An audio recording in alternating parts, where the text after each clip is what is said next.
Hey everybody, Stu Smith here going live. Hope you all are doing well this Tuesday morning. I am in the process of recovering from a tough week last week. It was a good one.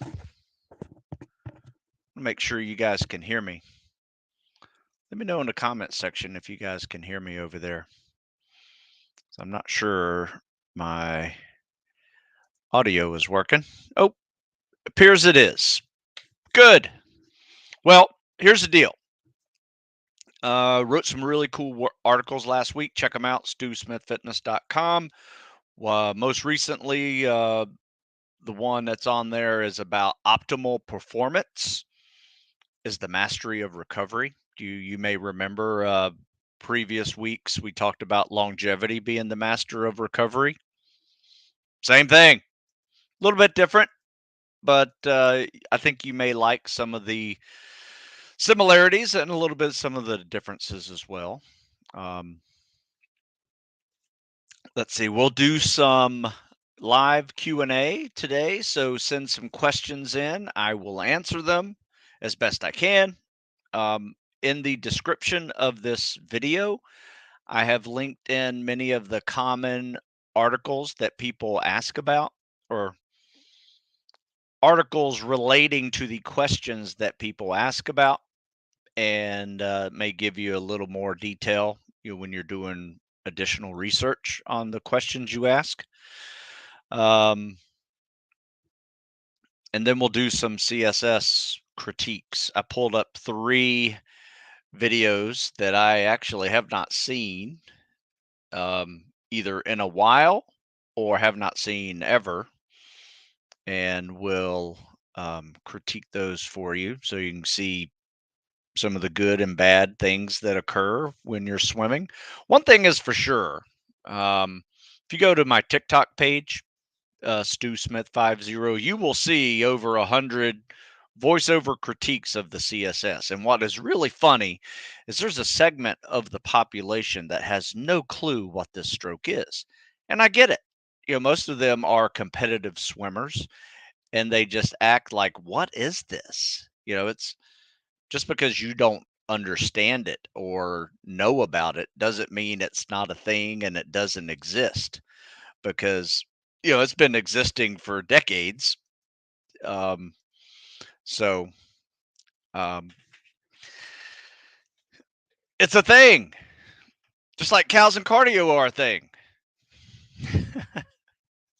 So there's a big difference between swimming competitively and obviously swimming for spec ops. In fact, most 12-year-old competitive swimmers can beat most of the spec ops level swimmers. I have constantly been lapped by 12, 13-year-old competitive swimmers when I'm swimming next to them, even when I was in my 20s. You don't have to be a competitive swimmer to be in the spec ops level of swim training. So you're talking about diving, rescue swimmers, all the spec ops programs that include diving or over the beach swimming. um, you don't have to be competitive. You don't have to spend 10 years of your life in a speedo swimming laps for hours on end. Not knocking that sport, it's a great sport, I love it. Love to watch it. I'm amazed by some of their abilities. It's funny when you watch the Olympics and you see some of the distances they're doing and your times, and they're just like cutting your times in half for the same distance. So once again, you don't have to be at that level. Just like if you're a lifter and you're trying to wonder, how strong do I need to be when I lift? You don't have to be competitive, world class power lifter to be strong enough for these jobs. You just need to be simply good at everything. And when I mean everything, I mean the following: strength, power, speed, agility. Those 4 kind of go together. If you think about a football player, that's what a football player needs, right? It also needs to have muscle stamina, which is, high repetitions, work capacity, um, type of ability, along with endurance, which, the endurance athletes tend to nail those two down pretty well. And when I say endurance, that's running, rucking, swimming. Um, you could say to a degree rowing. There are some elements of rowing that will be involved in some training. In fact, there in some militaries, there's even combat kayaks where they can infiltrate via kayak, which is really cool. Some FBS guys use that a lot. Um, and then you have flexibility, mobility, and grip. All of those you have to be good at them, but that doesn't mean you need to be world class in any of them. You know, I would say the difference between an athlete, in fact, I may write an article on this one this week. The difference between an athlete and a tactical athlete is the athlete has to be great at those specific elements that address competition. So a football player will completely neglect muscle stamina and endurance, right? They're going to focus on strength, power, speed, agility.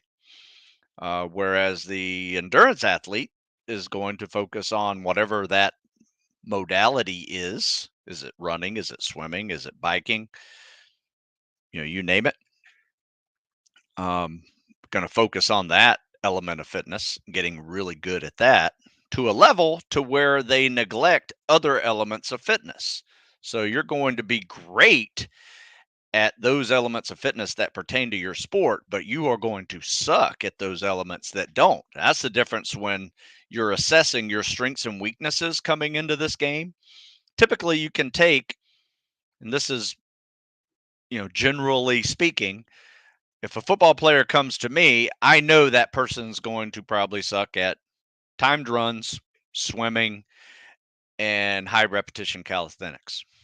Um, I get a cross country kid come to me, probably going to suck at anything load bearing, lifting weights, and at first, high repetition calisthenics. Like pull ups are not a friend of cross country athletes. However, in a matter of a month, they can quickly turn that around and be just as good as everybody else, if not better, and still maintain their running. So they'll crush a fitness test really quickly, depending on their swimming ability, if they even have to swim.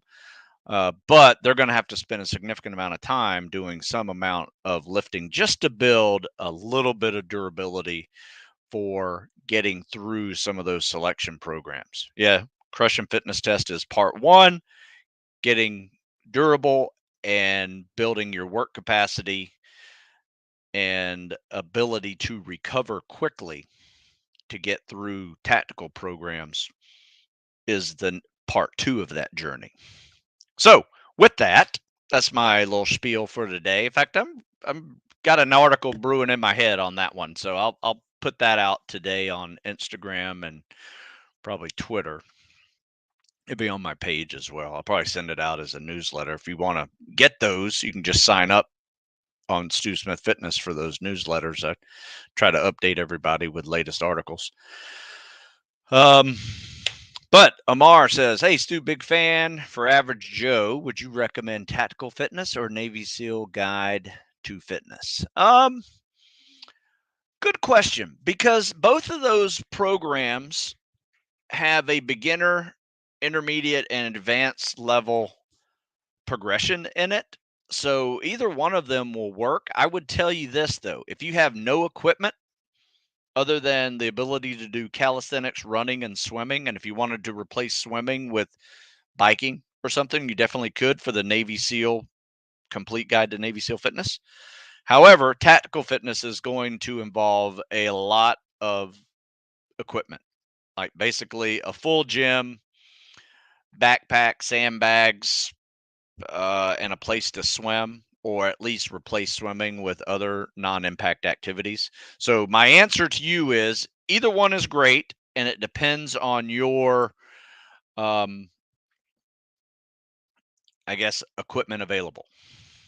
So there you go.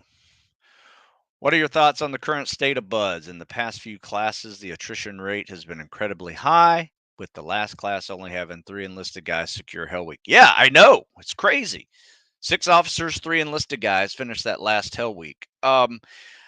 Personally, in my opinion, and this is obviously an outside opinion, other than just I know people who are going through it, is it's a mess. I don't think, you know, it's hard. I mean, they are making it hard. They don't need the numbers, so they're making it harder. Um, I'm not sure that's a good thing. Um, to be honest with you, yes, it needs to be hard, and it always has been hard, even with 80% attrition. But now you're talking about 90, 95% attrition, and those guys that make it, like those 9 guys that make it, I wonder how many are just pushed through injuries so much that they're going to be rolled for the next classes going into, finishing buds. And this is only the 4th week, and we're talking about an attrition rate that goes from, anywhere from 150 to 200 down to the single digits or under 20 in 4 weeks. It's a beatdown. It is a pure beatdown. Now, there's nothing wrong with having a hard spec ops training program. Some of the methods that are going on underneath the boat, I've never been a big fan of other students running out other students because they're weak or not as fast as everybody else. I think that's the instructor's job. I don't think it's the student's job. And, as a boat crew leader, I did not do that. If I had a problem with somebody in the boat crew, I talked to that person at the end of the day and said, "Hey, look, you need to bring your A game tomorrow because you're hurting the boat crew." All right. And that person either did that or I didn't see that person again. But I wasn't running people out or hitting them with paddles or whatever that occurs under the boats these days because I was pissed off at them. That wasn't my job. My job was be a student and get people in my boat crew to win. So, long question, and I'm sorry I rambled a little bit, but I'm not a fan of the level of intensity that has ramped up in buds because I'm not sure it's really needed. I don't know if it's going to make a better student, especially if you were part of a group that was trying to run somebody out. Now your reputation for the rest of buds and your time in the teams are going to be, somewhat not on the good side of the people that you were trying to run out if they so made it. So anyway, it's not building a very tight team and they're not leading under the boats, in my opinion. But what do I know? I'm not under the boat right now. All right. Good question, though, Alex.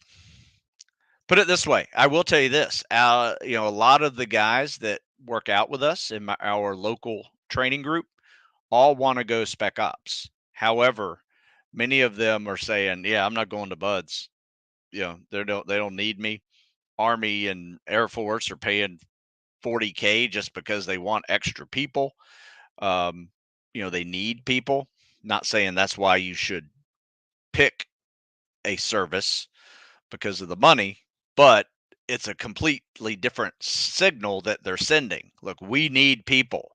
We need people so much we're going to pay you a bonus if you finish training.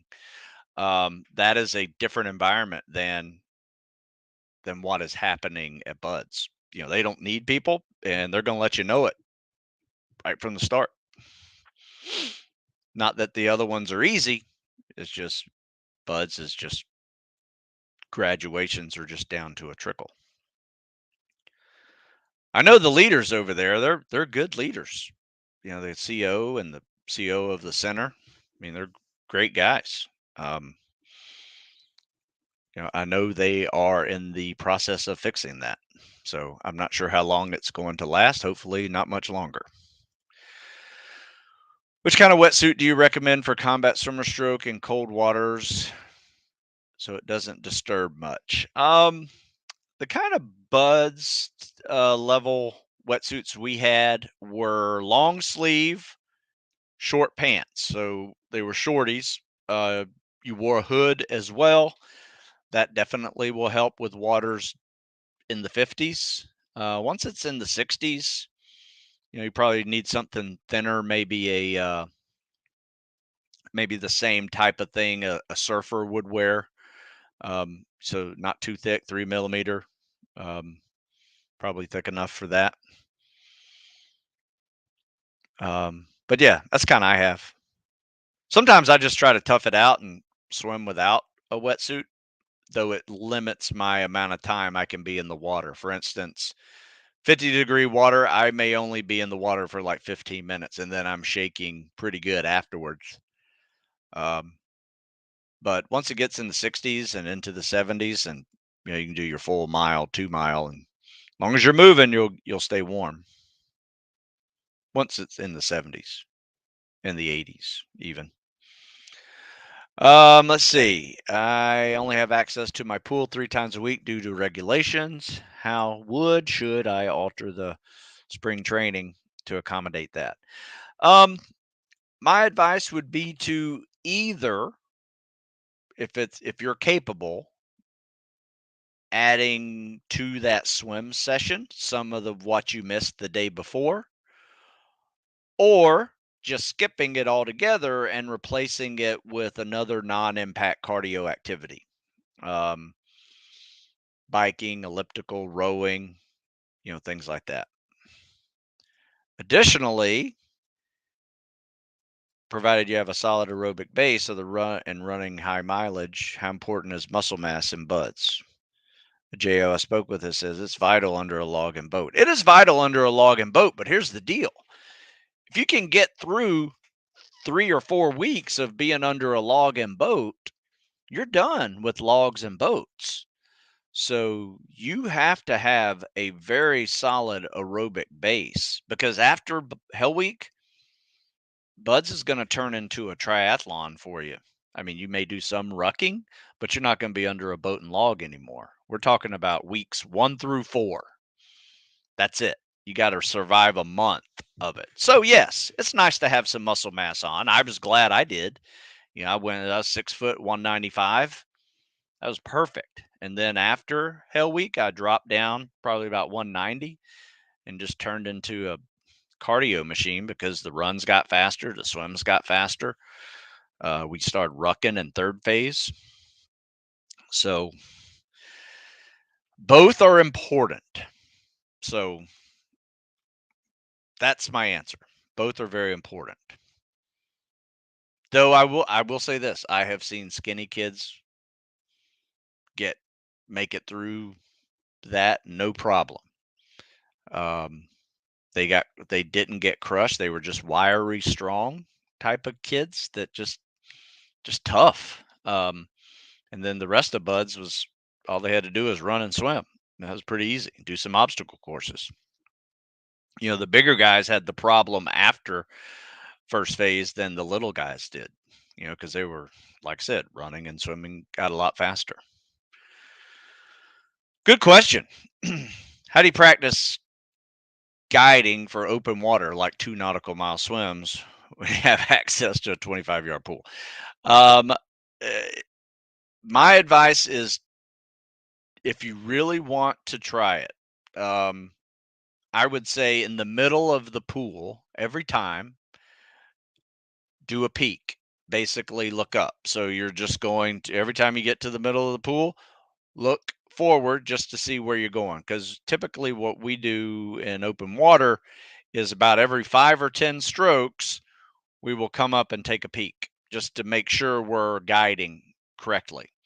Eventually, you can do that much less because you're going to have it all figured out and be able to swim straight without even thinking about it.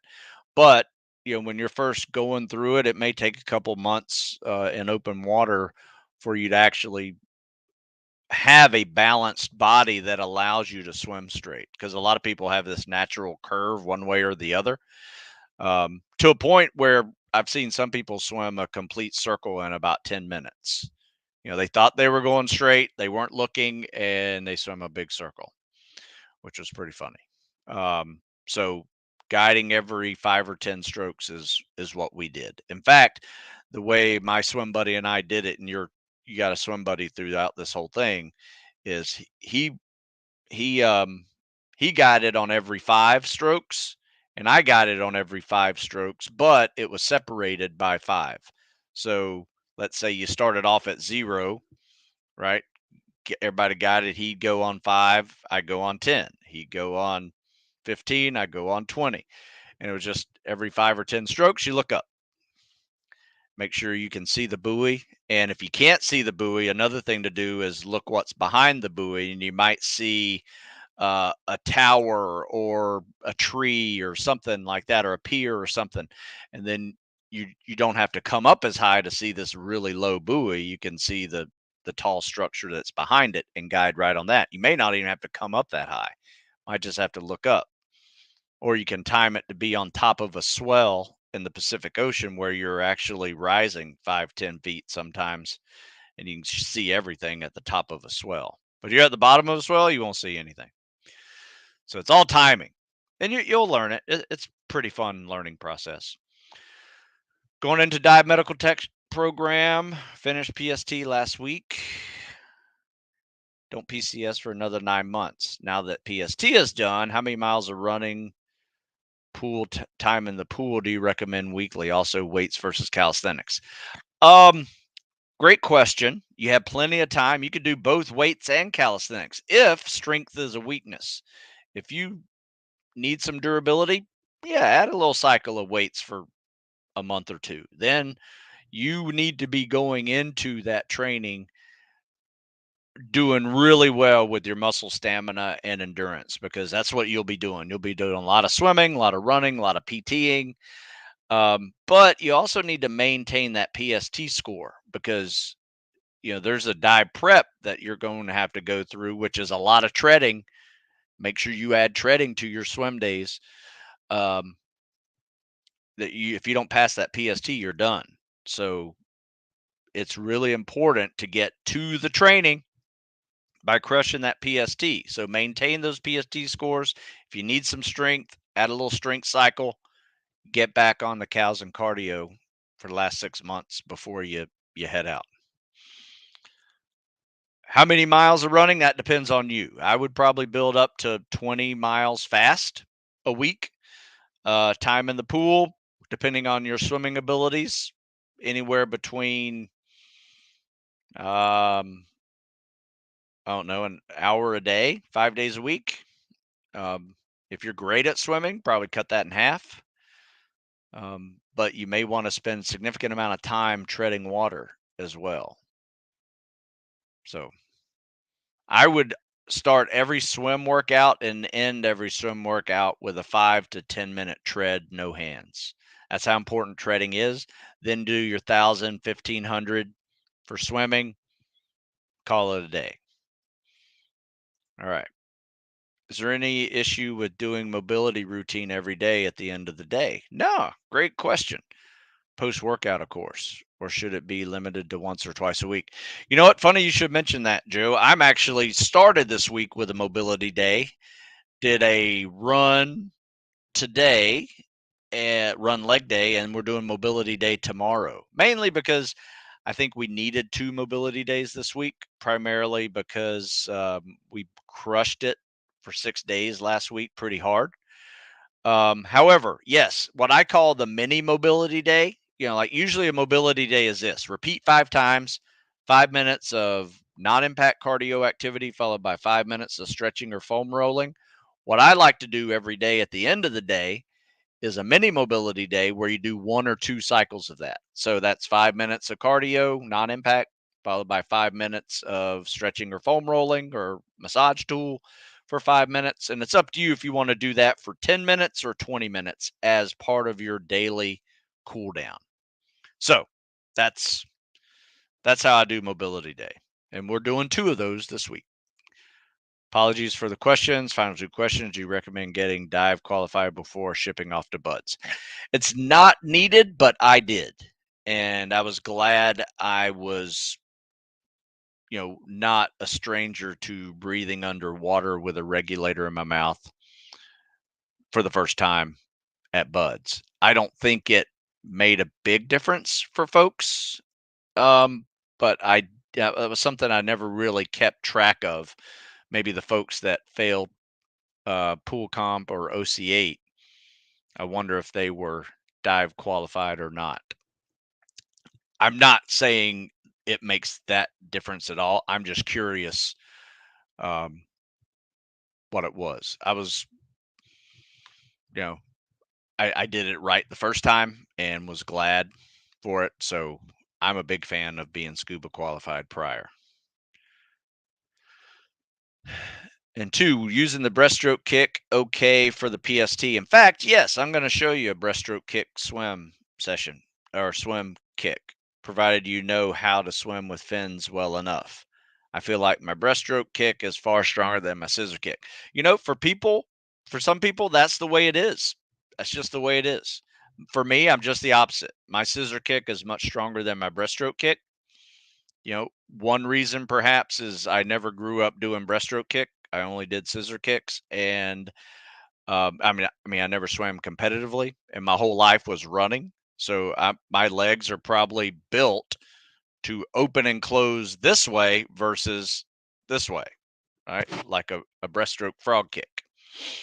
But on that note, let's check it out, shall we?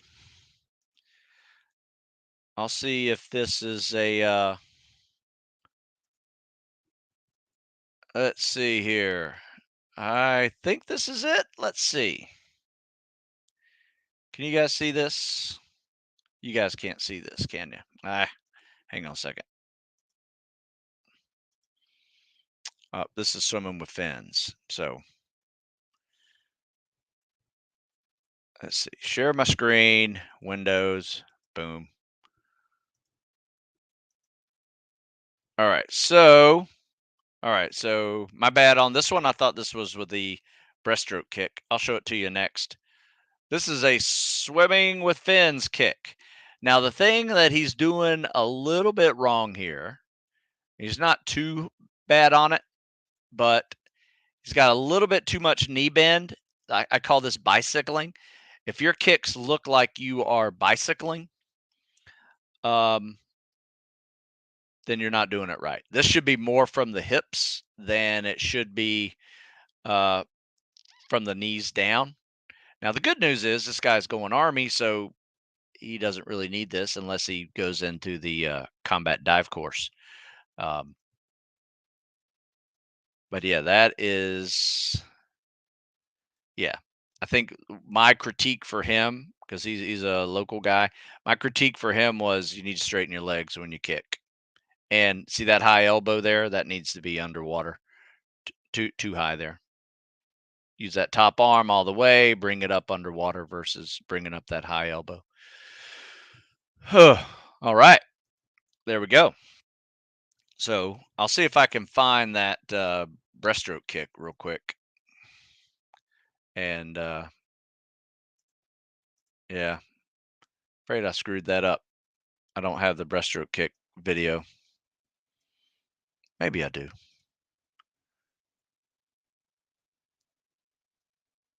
Nope, I don't. Sorry about that. But if you go to TikTok, in fact, right here, you go to TikTok, Stu Smith 50, you will see several breaststroke kickers doing the CSS. If you're already good at it, then don't worry about it. But scissor kick or breaststroke kick. All right, let's see what we got here. While swimming CSS on my right leg is the one always towards the bottom of the pool. Should I make sure it switches when going to the opposite way?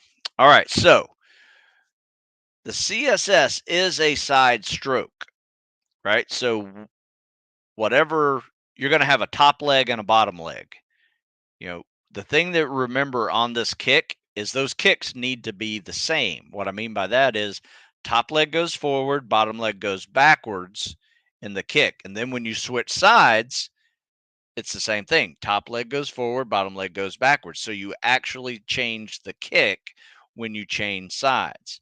What I see a lot of times, a lot of big problems are they use the same kick on the both sides. So your top leg goes forward on one, which I would call this your strong side because that's what it is by definition. And then when you change sides on your weak side, now your top leg wants to go backwards because that's the same kick you were just using over there. So you just have to remember in in order to change the kick, no matter what side you're on, top leg goes forward, bottom leg goes backwards.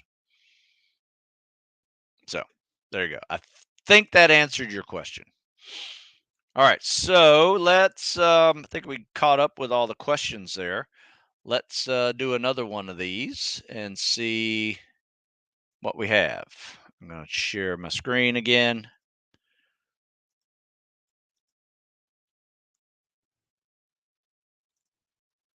All right, some reason it is. All right, there we go. What we got here? Head up too high. So when a lot of people like looking forward. Sometimes I'm guilty of this too. If you can keep your head down at this position, you're just going to be a little more streamlined. So top arm, bottom arm, kick and glide. Now, the one thing I see here, there's a kind of a little bit of a pause on that bottom arm and his kick and recovery, mainly because he's just pulling down really far with that bottom arm. And what that causes is just a timing delay of being able to kick and recover. So you don't have to use that full bottom stroke. Some people like to. I tend to use more of a breaststroke skull. So my arm actually just kind of swoops the water like this. Though my top arm does all the pulling and pushing of a freestyle stroke. You don't have to add in like another full all the way down to your waist arm pull with that bottom arm. I think yeah, he's still doing it. But like I said, this isn't bad. I mean, he's looking at, when I see him coming across this line here, I mean, it's taken him 45 seconds to get to here after a 50. So maybe 48 because I started the clock a little late. So he's coming right here at 46, 47. So that's a 50-second 50, which is sufficient. If he can do that 9 more times, he's got himself an 8-minute 20-second swim. So there you go. Let me shut this down.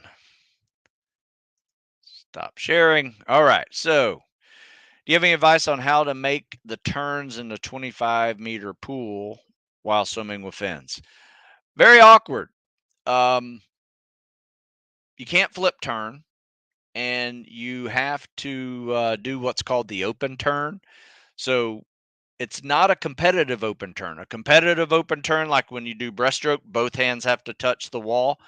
On this one, like especially when you're on your side stroke, you're reaching out with that one arm, you can just grab the wall or push off the wall and turn away from that arm in what's called the open turn. Then it feels a little awkward kicking off the wall. You have to do it kind of flat footed with a big pair of fins on. So kick off flat footed. You're not going to go that far, but immediately after you kick off, throw a couple of dolphin kicks in there just to get your momentum off the wall a little faster, because there will be a few swimming timed swims that you have to do with fins in a pool, and managing that time of turning around and getting the momentum started again quickly is very important to you being able to maintain that roughly yard per second pace in like 1,000-meter swim or 1,000-yard swim. I think it's 1,000-meter swim, so it's going to be a little longer than 1,000 yards, probably close to 1,100 yards actually. Um, so if you're in a yard pool, swim 1,100 yards for the 1,000-meter swim test with fins, just to get closer to that distance. There you go. And like I said, if you can do that in a yard per second, you're going to be somewhere in that 1640 to 1730 range, um, depending on if it's a short course and a long course. The fewer turnarounds that you do, you're actually going to be a little faster with fins than without fins. So there you go. All right. You guys want to see another video? Let me pull them all up here. Let me make sure this is on here. Oh, okay. Different one.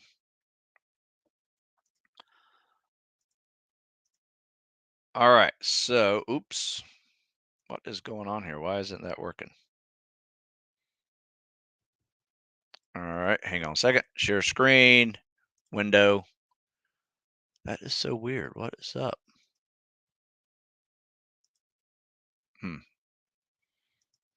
I'll come back to it in a minute. Next question. What is personal advice on being engaged, married, and going into SEAL SF? I'm struggling with being advised to give up this calling because of that reason alone. Ooh, that's a tough one. Um, my personal story is I was dating my current wife a year before I went to Buds. And then I went to Buds, finished that. A couple of years later, we were engaged. And about a year and a half after that, we were married and have been married ever since. So we started dating in 90. I went to Buds in 91, got married in 94, into 94, almost 95. It's tough. I mean, I was gone 9 months a year for nearly 3 years. Um, and, and that was not including living cross country while I was going to Buds. That was just team time. So you're going to be busy. Definitely, if you're getting married or engaged, my advice is to find someone who does not need you, right? Someone who is completely independent and does not need you. One thing my wife used to say, I don't need no man. Unless I'm killing a bug or something, then she needs me. Um, I've seen it work, I've seen it not work. And that's a tough answer, but it's the truth. You know, divorce rate in the US alone is probably at 50% or higher, regardless of profession.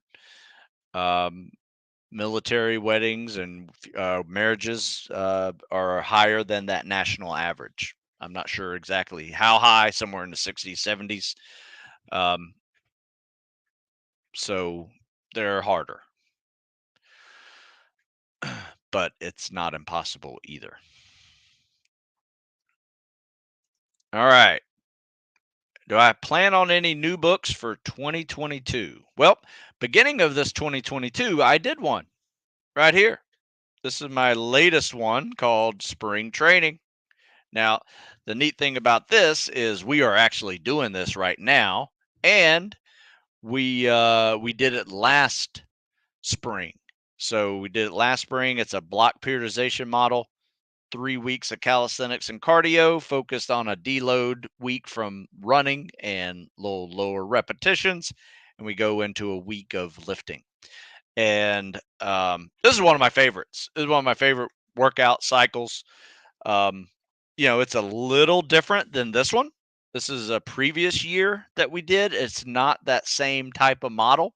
It's just pure calisthenics and cardio, but there's some supplemental lifts that you can put in there if you need them, spread throughout the whole thing. So it's kind of dependent on you and if you need that kind of strength maintenance. The 3-to-1 model has been a lot of fun doing. I've done it for the last 2 years with everybody, and it was great in the winter. Just a flip side of that, where we did 3 weeks of lifting, followed by a week of deload, calisthenics and cardio, and then we flipped it in the spring. So that's my latest one. So I would say that one was a 2022 ebook. Um, I was thinking of playing around with another one, um,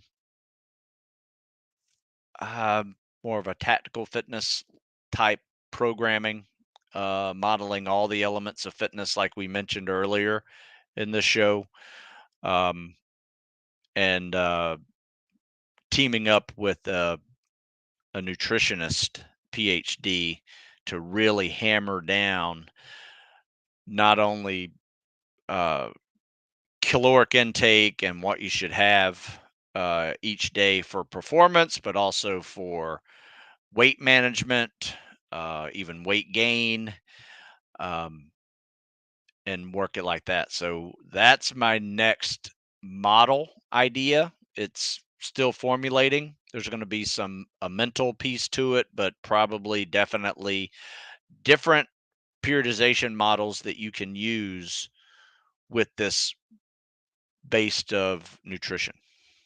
So there's some ideas flowing. I'm always trying to create something.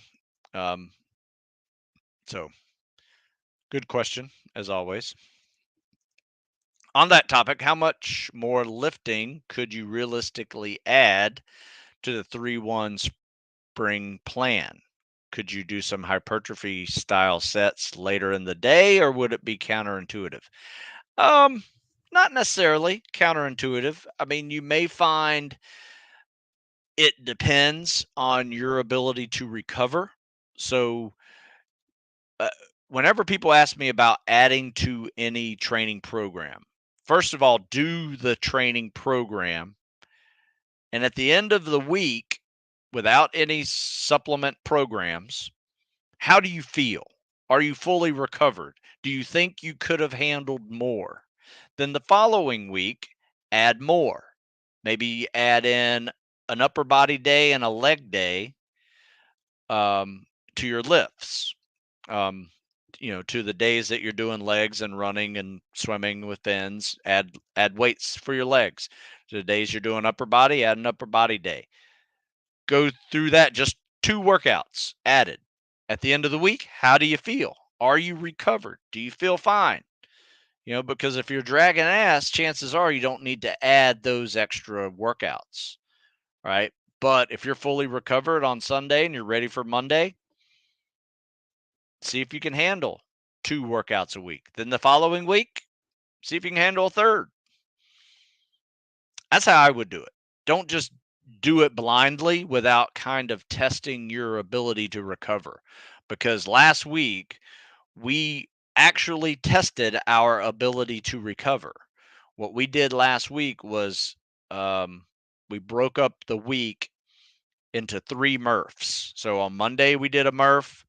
Tuesday, we did a run. Wednesday, we did mobility day. Thursday, we did a MRF plus some other exercises, and we did them in different methods. So we did a pyramid MRF, we did a sub max rep set MRF. Friday was a beach run, no legs, and then Saturday was a MRF, and that was kind of a max rep set MRF where you just try to kill it in as few sets as possible.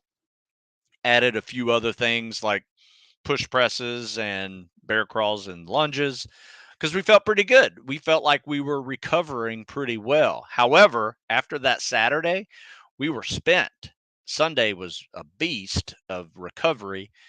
Everybody was feeling it, and we came in on Monday of this week with a mobility day, and it was really perfect timing to like start this week kind of easy. We did not fully recover from those 3 high repetition MRFs. So we started this week with a mobility day.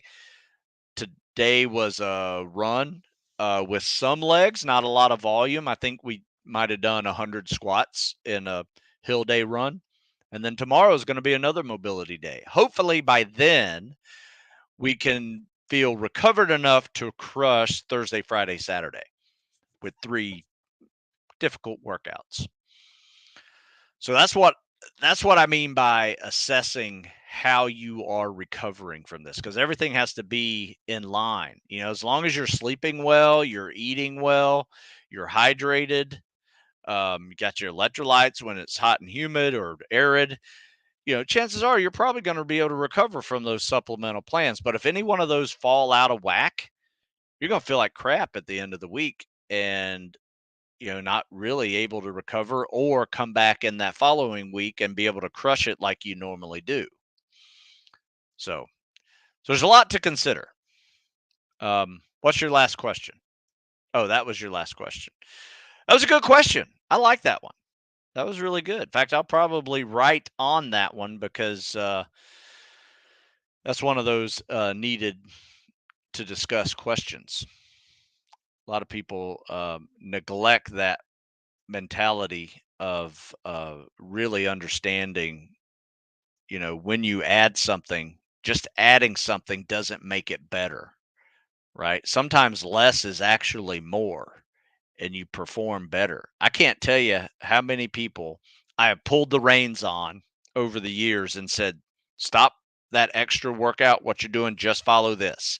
And it was probably about 50% of what they were normally doing, but it was a tough workout still. They were just crushing it. But they weren't seeing any progress on anything. Fast runs, fast swims, high rep calisthenics. And within 2 weeks of pulling back, they're starting to hit PRs again. So less can be more and be better. You just have to find out what that is for you, because everybody's different. All right, let's share the screen here.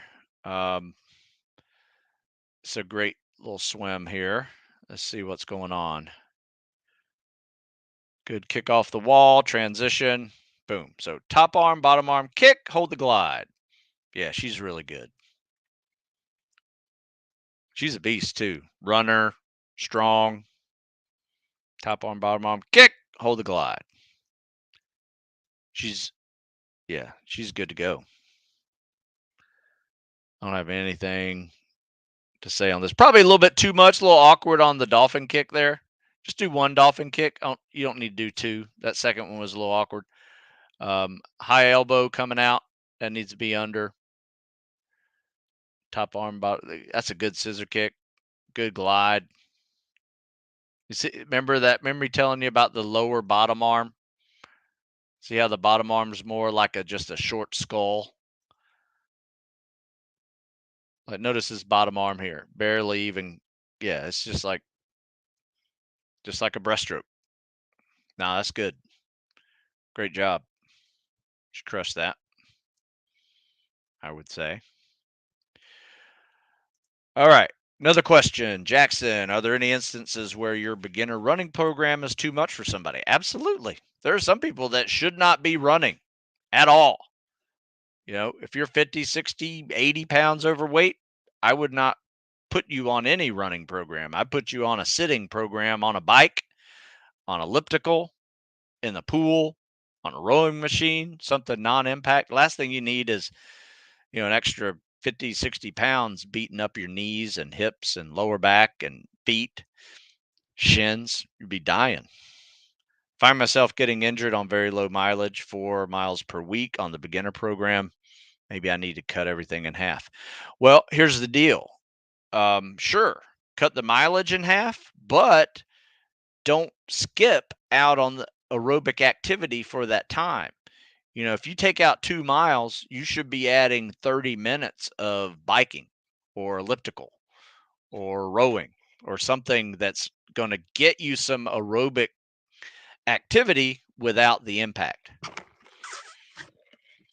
My advice for you is to treat your cardio like a triathlete does. 2/3 of your cardio time per day should be non-impact activity. That's going to save you some injuries. 6'3", 195. You're not too heavy. I mean, I was 6'1", 6'0", 195 going through buds. That's a big fella. but it's not too big for running. I mean, I wouldn't be 215, 220 and trying to do, 50 miles a week, but, you know, 195 is not a big deal. Let's see, got some tendonitis in my left ankle and ready. I'm trying to get back to running. Been told to do a run walk program. Would you advise us to? Absolutely. Like I just stated above, 2/3 of your cardio aerobic base training should be non-impact cardio. And if you have to, um, turn your running into that run walk as mentioned. But if you really want to build your aerobic base like you need to get better at running, my advice is don't do it all with running, especially if you're susceptible to these type of injuries. 2/3 of your cardio should be non-impact cardio. Let's see, Stu, if I got a DWI, but it got dropped or removed from the record. Oh man, you got lucky. Can you still attempt to join the teams? Is it possible? Well, you can attempt to do anything. Whether or not it's going to be an issue, I don't know, to be honest with you. I think it may be an issue. At first, they may find out about it, whether or not you disclose it or not. Some people have the mentality of disclosing everything and then saying, but it was dropped. Some people will say, well, I wasn't arrested and it was dropped, so it didn't happen. You have to figure out where you are on that spectrum of submitting your history. I do your programs and try to substitute the running for an assault bike. Good. That's good. Assault bike, swimming, rowing. Excellent. Is your beginner running plan pretty much couched to 5K? Yeah, pretty similar. Fact, let me see if I can find it. Beginner running plan. Do Smith and Google. And avoid injuries, run faster, running plans, beginner, intermediate, and advanced. Let's see what this says. Yeah, it's built up to a 5K. Check it out. I'll put it in the description here or the chat. You guys can check it out. So the only way it'd be an issue if you were going the officer route because of the extension background check. I don't know. I be honest with you, I don't know the difference between the officer enlisted background check. I was the officer route. It was fairly extensive, but I assume there's some background check as well. But look, DUIs happen, DWIs happen. There may be a time limit, like you haven't been in any trouble since type of deal, like it happened in your teens and now you're 25.